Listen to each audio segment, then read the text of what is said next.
রব্বুল আলামিন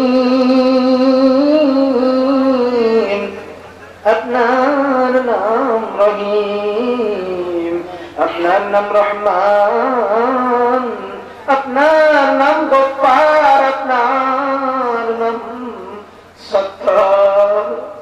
রব্বুল আলামিন গুনার বোঝা মাথায় লইয়া আমি গুনাহগার সহ কত মানুষ আপনার দরবারে হাত তুলল। রব্বুল আলামিন এই জান্নাতের বাগান থেকে বান্দারা গুনাহ নিয়ে বাড়িতে যাবে কেমন না হয়ে যায়।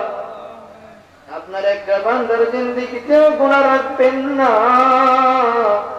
প্রত্যেকটা বান্দাকে গুনাহমুক্ত জিন্দেগি বানিয়ে দাও। আয় আল্লাহ, আমাদের সবাইকে রাসূলের গোলাম হিসেবে কবুল করে নাও, আমাদের সবাইকে রাসূলুল্লাহর খাদেম হিসেবে কবুল করে নাও। জীবনে যদি কোনো একটা দিন সুযোগ হয়, আমাদের সবাইকে মসজিদে নববী ঝাড়ু দেওয়ার তৌফিক দিও আল্লাহ।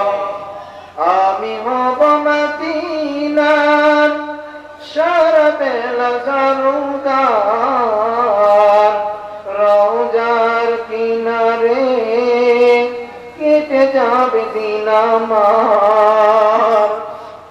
রব্বুল আলামিন আল্লাহ, যত মানুষ হাত তুলল প্রত্যেকটা মানুষের মওতের পূর্বে নবীজির দিদার নসিব করিও, প্রত্যেকটা মানুষের মওতের পূর্বে নবীজির দিদার নসিব করিও। এই মাহফিলকে যারা টাকা দিয়ে পয়সা দিয়ে যারা সাহায্য করলো, প্রত্যেকটা মানুষকে ঈমানদার বানিয়ে দাও। আয় আল্লাহ, দোয়া শেষে বারবার একটা কথা মনে পড়ে যায়, মাবুদ দোয়া শেষে কিভাবে আপনার কাছ থেকে ফেরত যায়। আয় আল্লাহ, যে মা বোনেরা কষ্টের টাকা পয়সা মাহফিলের জন্য দান করেছে, অনেক মা বোনেরা অনেক যুবক ভাইরা দোয়া চেয়েছেন, আল্লাহ গো প্রত্যেকটা মানুষের মনের নেকাশা পূরণ করো।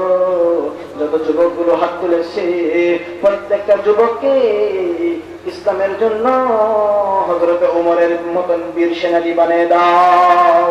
রব্বুল আলামিন আল্লাহ, দোয়া শেষে আপনার কাছে যাওয়ার মতন কিছু নাই, পাওয়ার মতন কিছু নাই, তবে যেদিন মালাকুল মউত আজরাইল যেদিন আমাদের কাছে পাঠাইবে, সেদিন আমাদের এই নাপাক জবানে নবীজির ওই মধুর কালিমা জারি করে দিও, লা ইলাহা ইল্লাল্লাহ মুহাম্মাদুর রাসূলুল্লাহ।